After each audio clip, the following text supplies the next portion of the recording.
Bab 14. Anggur senilai lebih dari 50.000 yuan. Apa gunanya membiarkanku meminumnya? Oh, apakah kita sudah sampai? Su Yang menatap KTV di depannya. Dia mengangkat kakinya dan berjalan masuk. Resepsionis di pintu segera datang dan berkata, "Selamat datang di Sakura Wholesale. Ada berapa orang di sana?" Tidak yakin. Su Yang mengangkat bahu, menatap resepsionis dan berkata, "Beberapa orang belum datang. Jadi mari kita buka paket besar." Baiklah, resepsionis itu mengangkat tangannya dan berkata, "Silakan ikuti saya." Beberapa orang berjalan ke mal dan melihat-lihat barang-barang di dalamnya. "Kalian pilih saja. Aku tidak tahu bagaimana memilihnya. Aku akan membayar." Bai Wei langsung berkata, "Aku sudah menelepon teman-temanku. Tidak masuk akal jika aku memintamu untuk membayar." "Tidak apa-apa." Su Yang memilih camilan dan berkata sambil tersenyum, "Senang aku datang. Aku sudah lama tidak bertemu Song Xiao Xiao. Ayo kita bertemu saja." "Biar aku saja. Aku kenal semua teman Wei Wei. Dan aku juga kenal kamu. Jadi lebih tepat kalau aku yang melakukannya."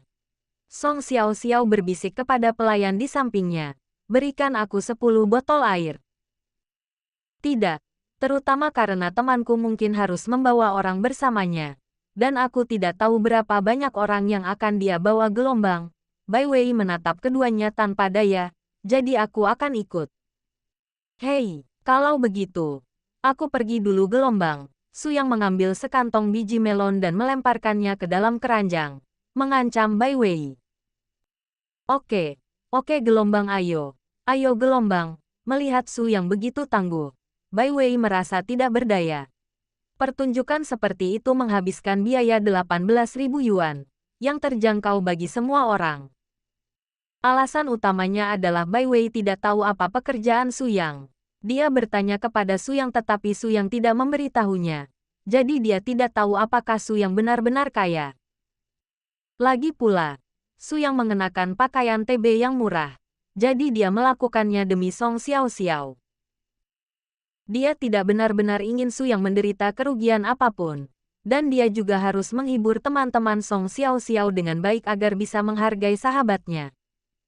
Dan Su Yang melakukannya hanya untuk menghasilkan uang. Anda memperoleh penghasilan sebanyak yang Anda belanjakan, Tuan Duo.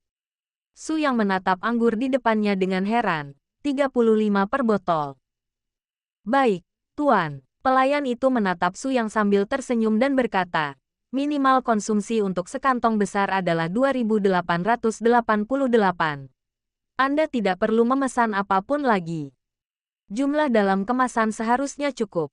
Jika Anda minum lebih banyak, beli saja 2 kotak V8 dan minum sampai Anda muntah."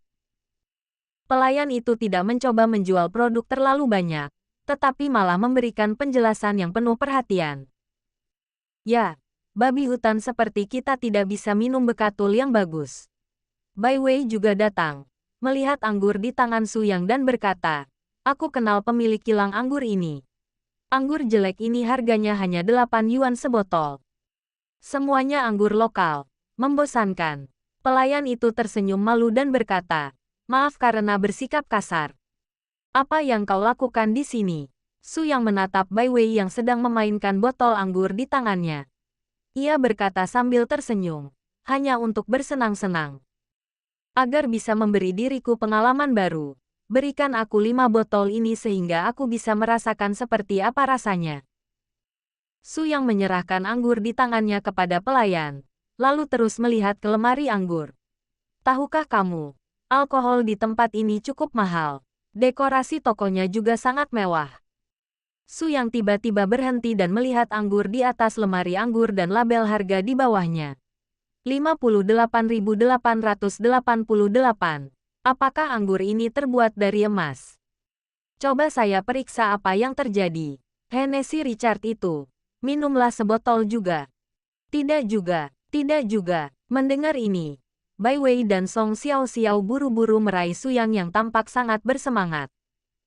"Anggur ini tidak perlu. Benar-benar tidak perlu. Teman-temanku tidak pantas minum anggur ini." Bai Wei menunjukkan senyum pahit di wajahnya. Dia segera menatap Song Xiao untuk meminta bantuan dan memberi isyarat agar membujuknya.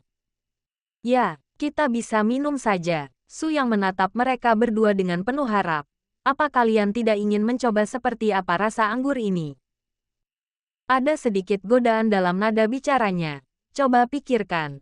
Seperti apa rasa anggur yang harganya lebih dari 50.000 yuan. Keduanya membuka dan menutup mulut.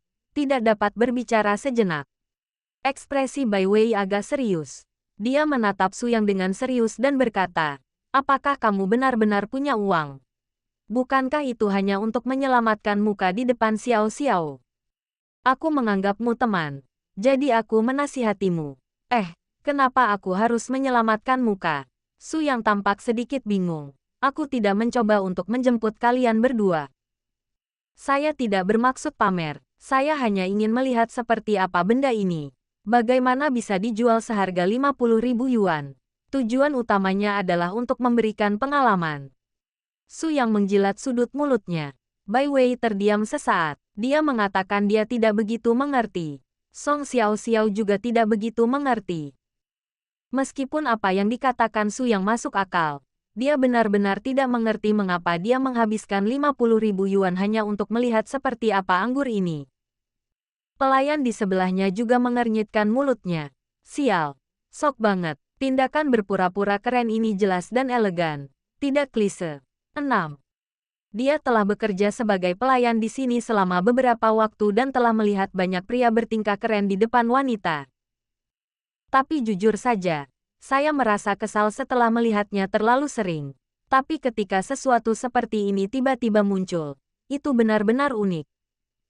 Dalam logika mereka, setiap pengeluaran uang memiliki makna uniknya sendiri, atau untuk memamerkan kekuatan finansial di depan para gadis, atau ada motif tersembunyi. Tapi sekarang tiba-tiba ada alasan aneh untuk menghabiskan uang hanya untuk mengalaminya. Beberapa orang merasa itu agak enam.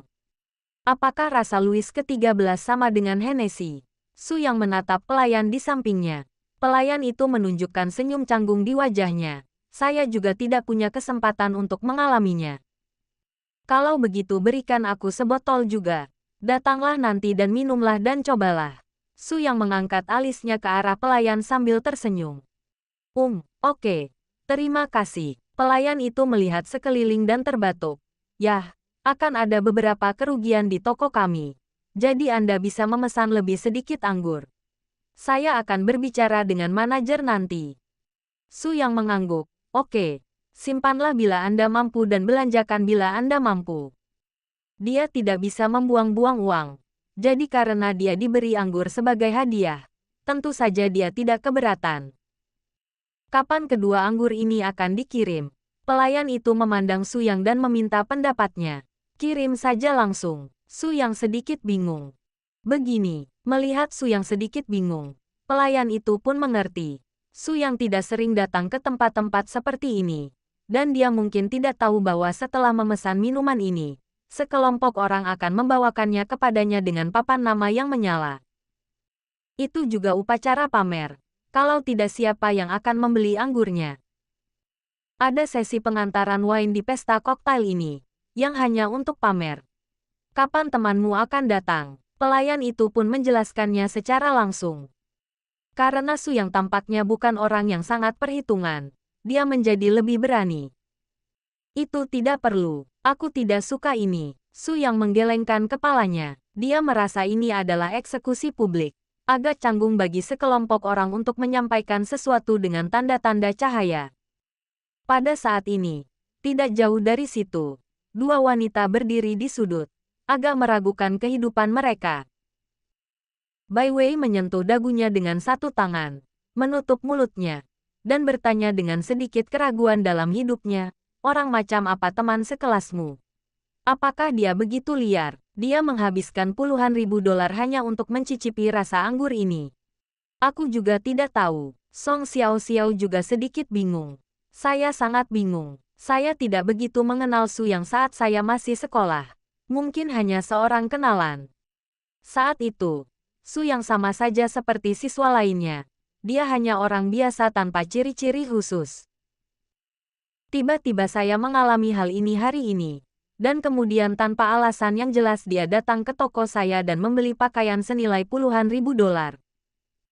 Dia dengan jelas mengatakan bahwa dia membeli pakaian senilai puluhan ribu dolar untuk dipamerkan saat dia pulang untuk kencan buta. Tapi sekarang setelah aku melihatnya, kau menyebut ini sesuatu yang biasa kau pamerkan saat pulang untuk kencan buta. Melihat cara dia bertindak, menghabiskan puluhan ribu dolar seperti membeli lollipop. Sama halnya ketika Anda pergi ke supermarket untuk berbelanja dan tiba-tiba melihat permen lollipop, ingin mencobanya untuk mengetahui seperti apa rasanya, lalu membelinya. Keduanya menatap punggung Su Yang dengan heran. Apakah dia benar-benar dibeli hanya untuk mencobanya? Bukan untuk pertunjukan. Aku merasa tidak bisa lagi memahami teman sekelasku yang lama. Butuh DJ. Apa itu DJ? Su Yang bertanya-tanya. Kita tinggal menyewa DJ perempuan untuk memainkan lagu-lagu DJ di bagian depan. Pelayan itu menjelaskan dengan sabar. Ayo, Su Yang mengangguk. Lalu apakah kamu menginginkan penari? Mereka semua adalah gadis-gadis cantik dengan tubuh yang bagus. Berapa harganya? Satu tarian. 1.000. Bagaimana caramu menari? Su Yang sedikit bingung. Apa gunanya menari demi 1.000 dolar? Kenakan saja pakaian yang keren dan bergeraklah, terutama untuk menciptakan suasana. Jelas pelayan itu dengan sederhana. Su Yang terdiam selama 2 detik. Mari kita bicarakan ini lain kali. Mungkin tidak pantas jika ada seorang gadis di sini hari ini. Tidak terlalu tidak pantas. Hampir sama dengan kelab malam. Bedanya tempat ini dibuat sebagai ruang privat dan semua orang di sekitarnya adalah teman-temanmu. Tapi tidak apa-apa. Pelayan itu langsung mengangguk.